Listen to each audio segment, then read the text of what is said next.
sukha-duḥkhe same kṛitvā lābha-alābhau jaya-ajayau tato yuddhāya yujyasva naivaṁ papam avapsyasi. Hello everyone. This verse is from Bhagavad Gita, the Song of God, chapter 2, Shlok, verse number 238. This chapter is about the analytical study of the spiritual science called Sankhya Yoga, in which we understand the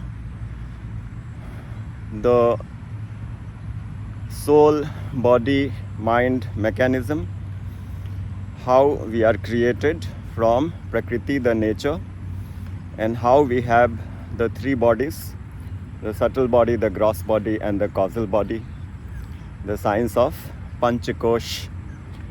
And also in this verse we learn about the Karma Yoga.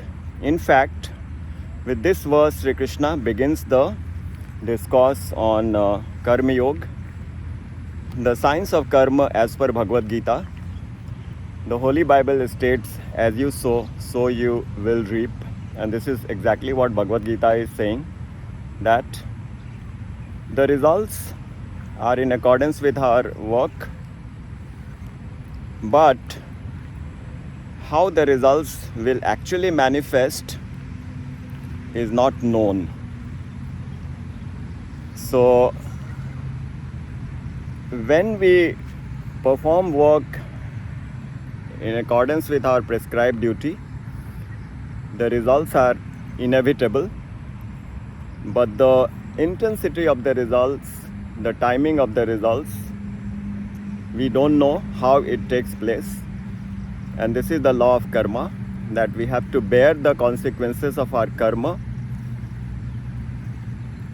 And the law of Karma Yoga says that the best alternative is to focus on the efforts.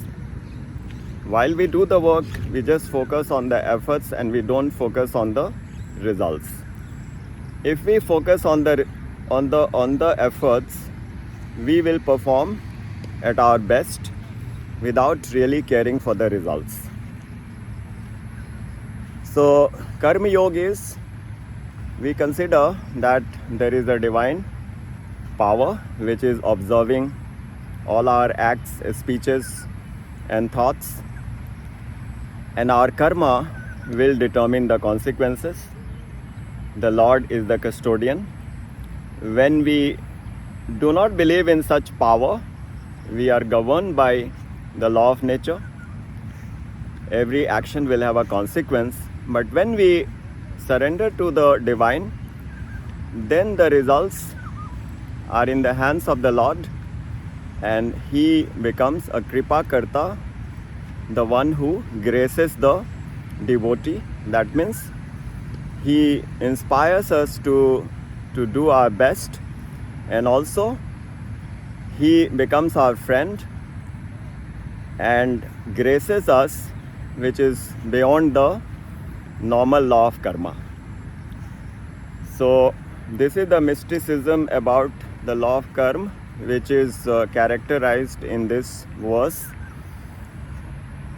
But before we discuss further about how to implement this verse in our meditation, let's recall the Formula 44 Holistic Wellness Regimen, how we should implement the 8 elements of Formula 44, of which the mind management is the highest.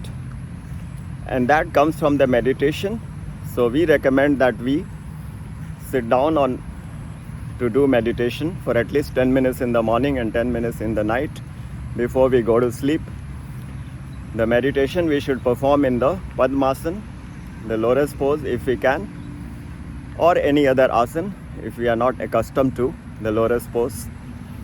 And then we should also have a gesture, which is the mudra made from the fingers. And then we should close our eyes, sit erect, and meditate on the divine. This will quieten the mind. This will reduce the chatter going on in the mind endlessly and make us focus and concentrate on our goals much more effectively. So if we do meditation, it helps us in all ways, in the sense it will improve our manomaya kosh, the mental sheath, which will result in the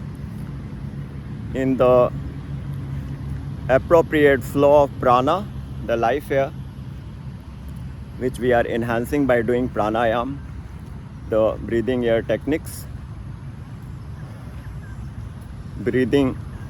for the life air, which eliminates the carelessness aspect of our habits.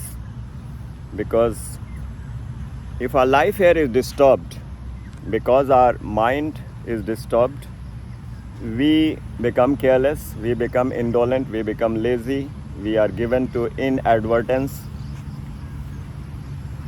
So that gets improved with the practice of breathing techniques. But that is so much dependent on the mind management. And of course, the 4 elements of nutritional habits, we all are practicing: the nuts, the fruits, the water therapy, and the nutritious food. So all the time we are impressing upon the 4 elements of the food and the 4 elements of the exercise, because we need to remind ourselves on a daily basis that until we make the habit, we keep learning about this. Now let us come to again the science of Karma Yoga, which Sri Krishna begins with this verse number 238 from Bhagavad Gita, the Song of God. Sukha-duḥkhe same kṛitvā, lābha-alābhau, jaya-ajayau. Then he says, tato yuddhāya, yujyasva, naivam, papam, avapsyasi. So the duality of ups and downs, the profit and loss, the happiness and sadness, the victory and defeat, we have to face that with a smile. And if we practice that and if we do that, then the divine helps us and we are always in a blissful state and we finally achieve our goal. So this is the science of Karma Yoga. Of course there is destiny, but destiny is because of the actions of the past. So always we have to focus on the actions. In this second chapter of Bhagavad Gita, we learn about the subtle body, the gross body, and the causal body, the law of karma, the sthit pragya state, which we discussed and learnt in our session in the previous week. So this evening when we sit down on meditation, we will reinforce the belief that our future is in our hands. The free will is given by the Lord to every living being, and in the human life only we can transact karma. Other species, the process is evolutionary. Only in the human life we can apply the law of karma and we can alter our future. So our next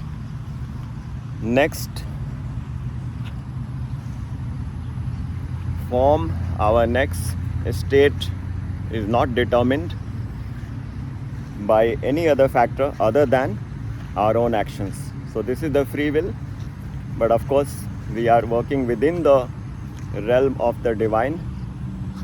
So we can say that we have a destiny also, because we were born to a particular set of parents, we were born in a particular place.